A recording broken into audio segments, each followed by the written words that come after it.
One of the many things I love about Resident Evil 4, my favorite game of all time, is just how outright disturbing and rotten the lore can get. If you're able to see through the cheesy one-liners and B-movie cinematography, the amount of fricked up things this tiny little village and its surroundings can hide is nothing but extraordinary and creepy. One of the biggest mysteries surrounding the lore of Resident Evil 4 and its 2023 remake is how exactly was El Gigante created. Besides the Lago, which is the first actual abomination you fight in the entire game, El Gigante is the first monster with human-like qualities we encounter. In the original Resident Evil 4, El Gigante was the result of genetic modifications done to a human with a parasite inside his body. Thanks to that, it was able to grow 4 times larger than your average human being, giving it monster-like strength and resistance. Nothing too out of the ordinary for a Resident Evil game back in 2005, if you ask me. Yet, in the new RE4 remake, the lore behind El Gigante is nothing but disturbing, dark, creepy, and extremely fucked up. Viewer discretion is advised.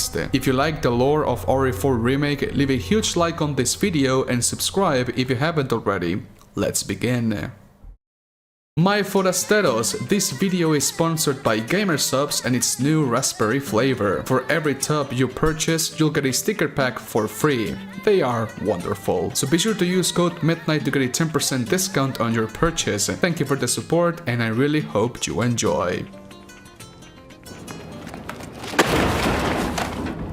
In my last video talking about the lore of Resident Evil 4, we discovered that the reason as to why there aren't any children in the village and its surrounding area was because Osmond Saddler, the leader of Los Iluminados cult, killed them all by giving them the Plaga injection, which is mortal if given to anyone who is not an adult. However, there's another reason as to why there aren't any children in the game. The village population is unknown, but we can conclude that during the Los Iluminados invasion in the village, an event where the cultists gave the villagers the cure they needed to save themselves from the madness. That cure was none other than the Plaga injection. While that was happening, there existed pregnant women in the village. We know that everyone, if not most of the villagers, received the Plaga injection. What is not known is if the pregnant woman from the village received the injection before or after the infant was born. In reality, the specific order of those events do not matter. Somehow, someway, Osmond Saddler and his loyal servants were able to successfully inject La Plaga into newborn babies. But how? Well, it's one thing to inject La Plaga into a child that is going through its development cycle, and another to inject La Plaga into a newborn baby. After being 9 months inside the womb of their mother, the moment a baby is born, they need to adapt to a new environment immediately to survive. If not, it's game over. Now, imagine what would happen if you gave a newborn baby the Plaga injection. Of course, just like the children, most of the babies would simply die because of the extreme changes happening inside their very fragile body, and the others, well, they weren't so lucky. The newborn babies that were able to successfully assimilate La Plaga would rapidly see extreme changes in their physical form. If you enter El Gigante's lair right after killing him, you'll find a file documenting the progress into El Gigante's transformation. At just 6 months old, its teeth began to come through, which is about the same time it takes a baby to grow their first set of teeth. Yet,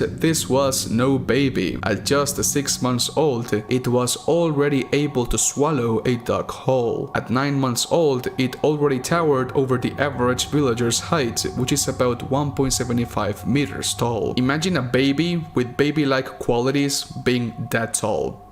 Wow. At 10 months old, it was already able to devour a cow in just 3 days. At a little over a year old, it was able to swing the biggest pickaxe found in the village like if it was a twig, which is as big as your average adult, if not even bigger. This log is not the only evidence stating that El Gigante is nothing but a baby. Inside the town hall, we can find another file that states Iluminados 4-9. Sleep well and flourish, dear child. As your your body grows, your mother shall sew new small clothes. At 7 quintal of wheat and half a bull a day, you have outgrown your pen. Flourish, dear child, for the sake of your brothers and sisters who cannot. In this log, we can also see an illustration of 2 women sewing some clothes, with a very big baby-like hand in the background. Also, this log helps us understand that Sattler experimented with La Plaga on several newborn babies, but only a handful were able to survive, 3 to be exact. One can be found near the church, another can be found guarding the castle, and another can be found in the mines of the underground cave system of the castle. Now, you might be wondering,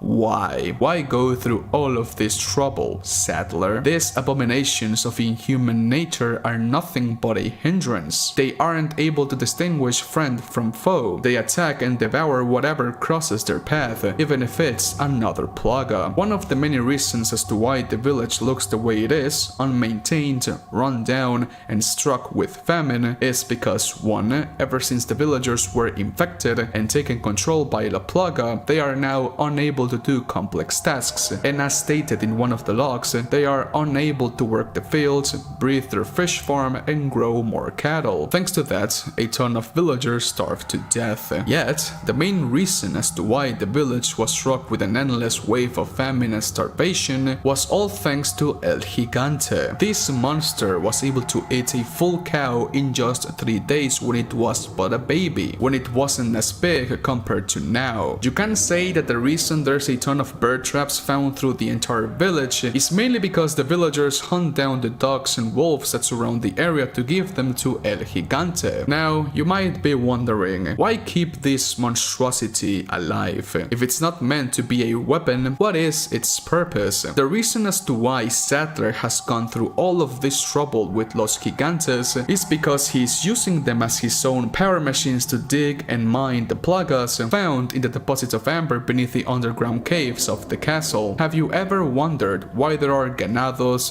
villagers, farmers doing the work of a miner? Even if they are being controlled by a parasite, their physicality has a set limit, and they are not able to dig as efficiently as Sattler wants. After all, the deposits of amber are his very own gold mine. So, the only way to accelerate the excavation of La Plaga is by using this beast to do the heavy work. Even if the Gigantes are unable to do complex tasks, all thanks to La Plaga just using their body to survive, smashing and breaking things is something that even the dumbest of creatures can do. After saying all of that, whenever you encounter a Gigante in the wild, stare at it, study it. If you look closely, it's just a very big baby walking around, and it is extremely unfortunate that in order to pass through, Leon has to outright kill them all, growing the count of the victims that have died thanks to Sattler. Vete a la verga, puñetas, estúpido, jódete, pendejo.